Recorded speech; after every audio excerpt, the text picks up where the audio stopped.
So if you're dealing with a crew as a department head, as the first AD, I'm also a representative of the company.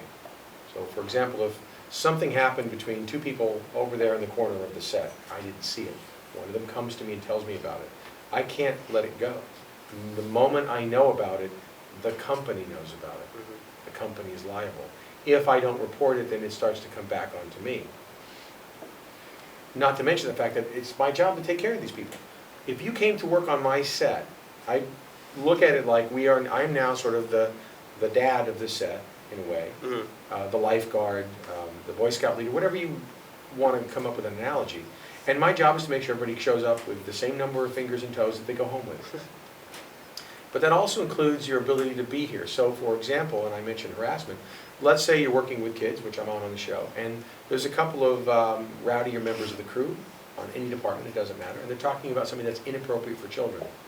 And the mom comes up to me and says, hey, there's guys talking, I want them all fired. Okay, now, there's a couple things going on. She doesn't get to fire people. Right. There's also procedures within unions. What I'll do is I'll go to those two people and I'll bring their department head in and I'll say, look, this is what was reported, this is what the parent said, I need you guys to stop it. If you weren't doing it, don't do it. If you were doing it, stop it now. It's inappropriate behavior. And I'll let my production manager know what I did, but it's important that their department head know. So if it was, let's say, two guys, and I'm going to pick on the grip department, but let's say it was two grips. They're dirty people. could be anybody. And it could be two people that weren't even a part of what we're doing. For example, it could be the crew that's there today, but it was two guys on a swing game crew that came in to build something or take something down that weren't even aware there were kids on set that had just finished from the morning work and were leaving. Ships in the night. Right. But I still have to deal with it and find out where it came from. Because the last thing I want to do is to let it continue. The other thing is I want to create an environment where everybody feels safe. It doesn't do me any good if people are like going, well, that Greg guy, or these people, and then because what will happen is that will flow down to the young talent. They will feel that. It will affect their performances. That's no good for everybody. But it could also be an adult as well. Now, in regards to safety, the physical safety of the crew, let's say there was a guy on a scissor lift back here. That's the lift that takes everybody way up high, like a man lift. Right. And he goes up there and he doesn't have on his body harness. There's a shoulder harness and waist belt that connects him to the device. And he's putting a light up that doesn't have a safety line on it. Okay? And I see that. Dude, get down, get off the lift, put on your harness now. Oh, dude, it'll just take me a second. No, get down off the lift and I deal with it right then. If he refuses, I go to his boss and I say, right now, stop it. Okay, now, one of the things that all crews have to have on a film set is a safety passport. OSHA, you have to go and take a little safety passport program. And in it, there's the different qualifications. So the grip union, the electric union, the makeup and hair people, even script supervisors, everybody, DJ has to take the little safety passport class. And I tell people to go take it even if they don't need it, they don't think they need it. Why?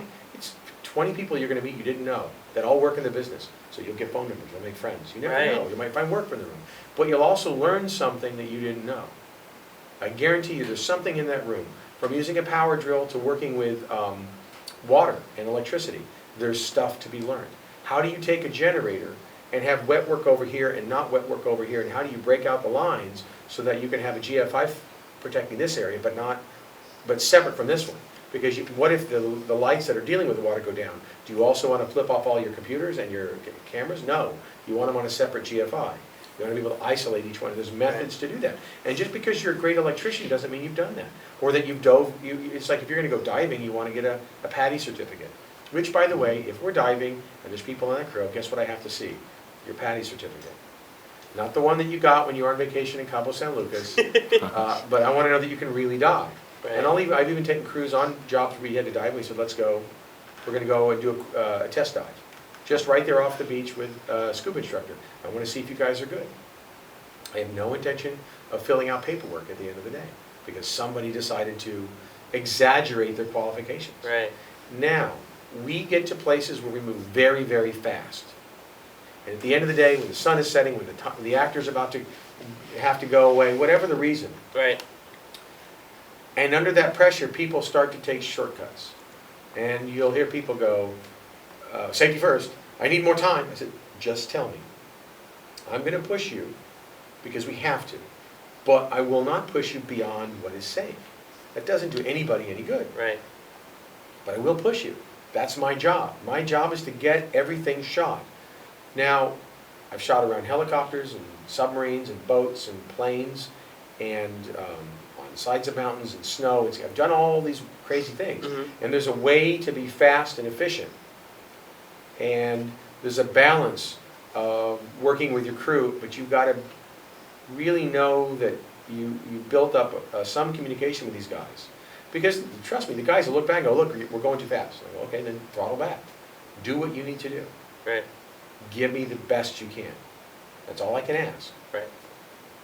Awesome. Thank you so much for sitting here with me and answering these questions. My pleasure.